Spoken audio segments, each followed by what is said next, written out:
Zee 24 तास एक पाऊल पुढे। देशातील मैदानी खेळात नाशिक जिल्ह्यातील आदिवासी खेळाडूंनी जिद्दीच्या जोरावर राष्ट्रीय स्तरावर ठसा उमटवला आणि सुमारे 70% राष्ट्रीय पदकांची लयलूट केलेली आहे। मात्र याच गुणी खेळाडूंना सरकार पायाभूत सुविधा सुद्धा पुरवत नाही, हे दुर्दैवच आहे। खेळाडूंना आर्थिक मदतीची उणीव भासतेच आहे, त्यामुळे इतरत्र हात पसरवत त्यांना आपलं खेळातलं कौशल्य टिकवण्याची धडपड करावी लागते। पहा रिपोर्ट। देशातील मॅरेथॉन असो की राष्ट्रीय क्रीडा स्पर्धा, 400, 800, 1500 मीटर असो की भालाफेक, थाळीफेक असो, या सर्वच खेळात नाशिकच्या अनेक खेळाडूंनी वर्चस्व गाजवलंय। सोबतीला असते ती केवळ जिद्द, मेहनत आणि चिकाटी।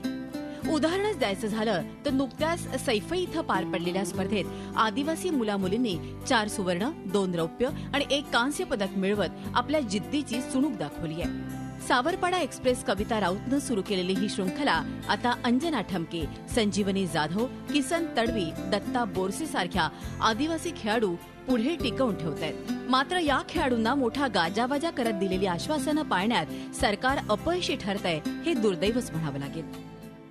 कुठेही शिकत असलो, भोसलामध्ये किंवा भोसलाच्या बाहेर, यांना सगळ्यांचे तू नाव लिहून आणि त्यांचा परफॉर्मन्स लिहून हिंगोनेकर सरांकडे ते हिंगोनेकर सर फॉरवर्ड करतील म्हणून। नाशिकमध्ये सिंथेटिक ट्रॅक नाही, ट्रॅक परत आर्थिक स्वरूपाची मदत हवी, किट्स वगैरे हवे आणि हाय ॲटिट्यूड जे ट्रेनिंग आहे सरांनी सांगितलंय त्याप्रमाणे ट्रेनिंग वगैरे मिळालं तर नक्कीच आम्ही आणखी अचीव्ह करू। कविता राऊतच्या नावानं सुरू होणाऱ्या अकादमीची जागा अद्याप ताब्यात आलेलीच नाही।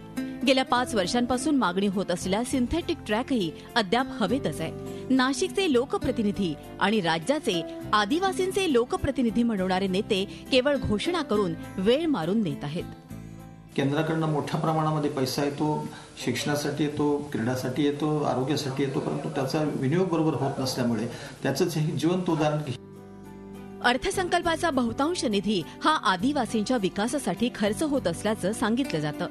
यासाठी भरमसाठ तरतूदही केली जाते, मात्र ती अशा गुणी खेळाडूंपर्यंत का पोहोचत नाही, हा प्रश्नच आहे। झी 24 ताससाठी नाशिकहून योगेश खरेसह ब्युरो रिपोर्ट। झी 24 तास एक पाऊल पुढे।